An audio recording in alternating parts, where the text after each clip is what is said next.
দিনাজপুরের বীরগঞ্জ উপজেলার ১০ নং মোহনপুর ইউনিয়নের লাটেরহাট মাটিয়াকুড়া উচ্চ বিদ্যালয় মাঠ প্রাঙ্গণে বাংলাদেশ জাতীয়তাবাদী দল বিএনপি ১০ নং মোহনপুর ইউনিয়ন শাখার উদ্যোগে গণসমাবেশ অনুষ্ঠিত হয়েছে।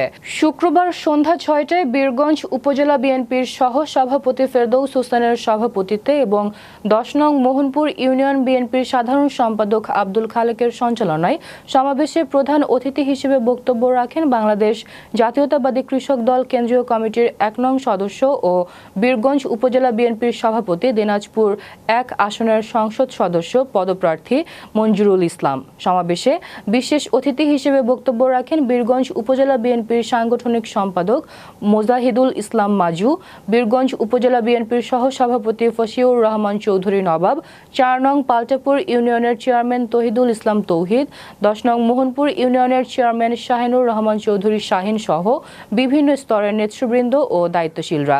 এছাড়াও উপস্থিত ছিলেন শত শত দলীয় কর্মী, সমর্থক এবং স্থানীয় জনসাধারণ।